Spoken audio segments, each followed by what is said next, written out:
Hello दोस्तों, आज की बहुत ही इंटरेस्टिंग कहानी में आप सभी लोगों का स्वागत है। दोस्तों, आज मैं सुनाने वाला हूँ आपको दोस्त की पहचान। दोस्त की पहचान क्या होती है और कैसे की जाती है। तो चलिए फ्रेंड्स, इस कहानी की शुरुआत करते हैं। अमर की एक कपड़े की दुकान थी। शहर के सबसे महंगे बाजार में उसकी दुकान पर हमेशा भीड़ लगी रहती थी। उसके पास पैसे की कोई कमी नहीं थी। महंगी गाड़ी, आलीशान बंगला जिसमें वह अपने परिवार के साथ रहता था। परिवार में उसकी पत्नी रेखा और उसके माता पिता रहते थे। एक दिन अमर अपनी गाड़ी में पत्नी के साथ घूमने जा रहा था। वह एक हिल स्टेशन पर पहुंच जाता है। होटल में उसका कमरा बुक था। वह काउंटर पर पहुंचता है और कमरे में उसकी बुकिंग के बारे में पूछता है। अमर काउंटर रजिस्ट्रेशन में साइन करता है। तभी मैनेजर एक वेटर को बुलाते हैं। मैनेजर उससे कहता है, साहब का सामान तीसरी मंजिल पर कमरा नंबर 306 में रख आओ। वेटर सामान लेकर आगे आगे चल देता है। अमर और रेखा दोनों उसके पीछे पीछे चल देते हैं। लिफ्ट से होते हुए वे सभी कमरे में पहुंच जाते हैं। कमरे में सामान रखकर जब वेटर वापस जाने लगता है तो अमर उससे कहता है, सुनो, ये लो टिप। अमर 100 रुपए निकालकर वेटर की ओर बढ़ा देता है। लेकिन ये क्या, वेटर पैसे न लेकर वापस जाने लगता है। अमर उसे रोकता है। अमर उससे कहता है, अरे ये हम अपनी खुशी से दे रहे हैं, रख लो, तुम्हारे मैनेजर से हम कुछ नहीं कहेंगे। वेटर चुपचाप पैसे अपनी जेब में रख लेता है। तभी अमर उसे रोकता है। अमर कहता है, तुम राकेश हो न? वेटर ने कुछ नहीं बोला। वह चुपचाप वहां से चला गया।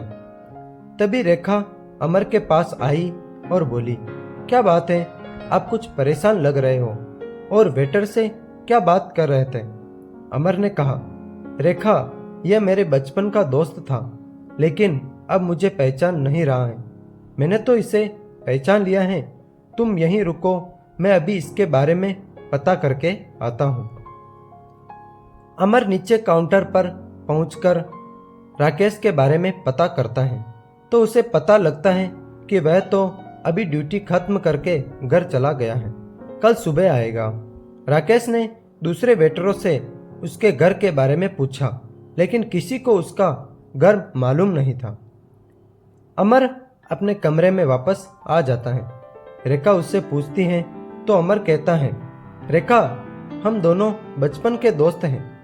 राकेश पढ़ने में बहुत तेज था, लेकिन फिर इसके पिता पर बहुत कर्ज हो गया था। इसके पिता अपना घर बेचकर कर्ज चुकाकर अपने परिवार के साथ कहीं चले गए।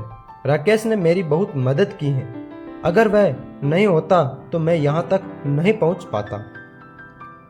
अगले दिन राकेश काम पर नहीं आया।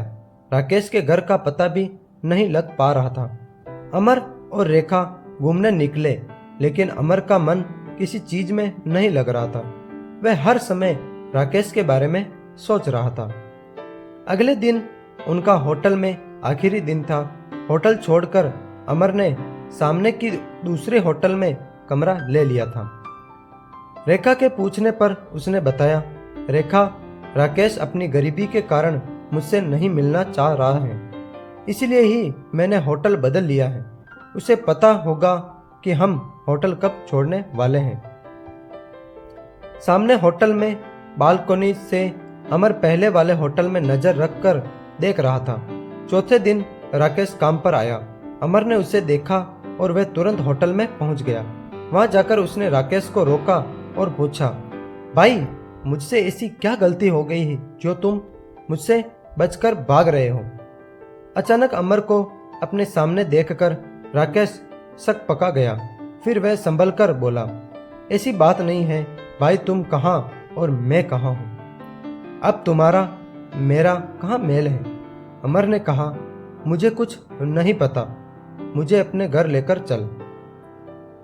अमर के बहुत जिद करने पर राकेश ने अपने मैनेजर से बात की और अमर को लेकर अपने घर पहुंच गया। घर क्या, एक छोटी सी झोपड़ी सी थी।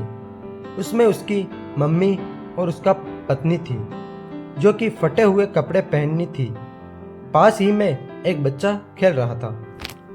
राकेश को देखकर उसकी पत्नी बोली, अरे आप आज भी वापस आ गए क्या?